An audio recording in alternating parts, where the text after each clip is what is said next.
markaa dadka Soomaaliyeed ee kilala waxaanu doonay madaxda aamusanay waxa dhulkaagii wuu tagay ayaa ku eegi baan ku leeyahay maanta wax loo dabay ma jirto ciidamadii maanta kilalka oramadu sheekh balowaan ka hadlayay marar la yiraahdo yaa daf laga soo tiiyay halka ay daarimi saraakooshoodii ba ku dhimatay cabdiqaysal ku qeesi jiro sheekh madow marar yaala waa dhulka marar kamid ah waanu maqalnay in saraakiishii dadka waa lagu soo xadgudubtay maanta wasiiradii in la tuuray waan maqalnay hadlin cabdiqaysal ku qeesi jiro sheekh madow marar yaala waa dhulka marar kamid ah ee la yaqaano marka hadaba dhulkii sidaa ah ee la yaqaanay ee adduunkana lagu yaqaanay Soomaaliyay waxaanu ku leenahay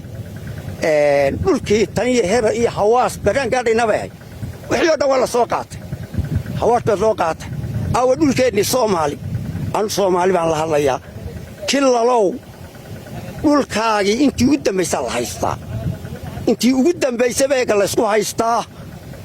fogii wajaala la joogaa wax la joogaa jarar faafan baa la soo idleeyay meel kale oo sugnaay Soomaaliya ku maadhima leh adaba kilalow maxaad sugi maxaad u damqan laadahay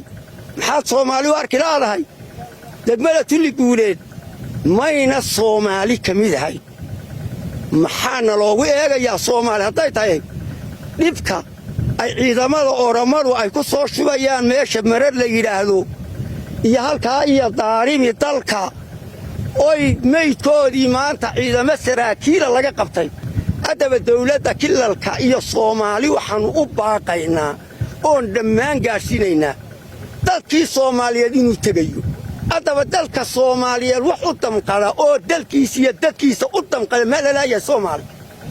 meeshay doontaa joogto siiba kilalka waxaanu leenahay madaxweyne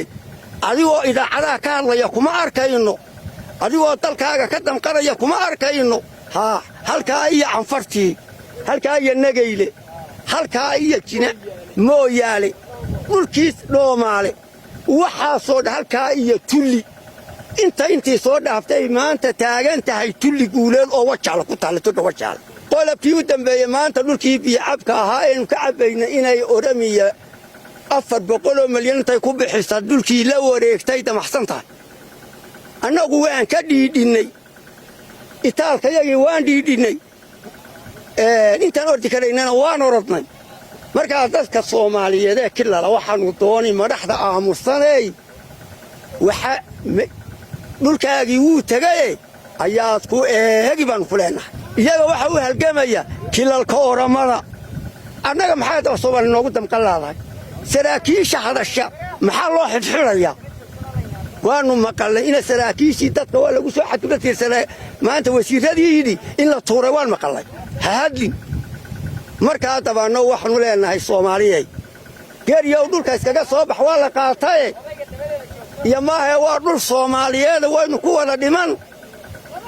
ee si noolaada inaad tiraahdiin baan idinka codsanaynaa maanta wax loo dabay ma jirto ciidamadii maanta kilalka oramadu sheekh balowaan ka hadlayay marar la yiraahdo yaa daf laga soo tiiyay halka ay daarimi saraakooshoodii ba ku dhimatay nin shicbana waxa la diray waa dad shiciba oo ralyada adaba haday gobol tahay haday kilal tahay haday Soomaali tahay Soomaali hal xumin haday too isku damqanayso iyo inta agagaarka yagu orama way isku damqatay maxay loogu damqan laadahay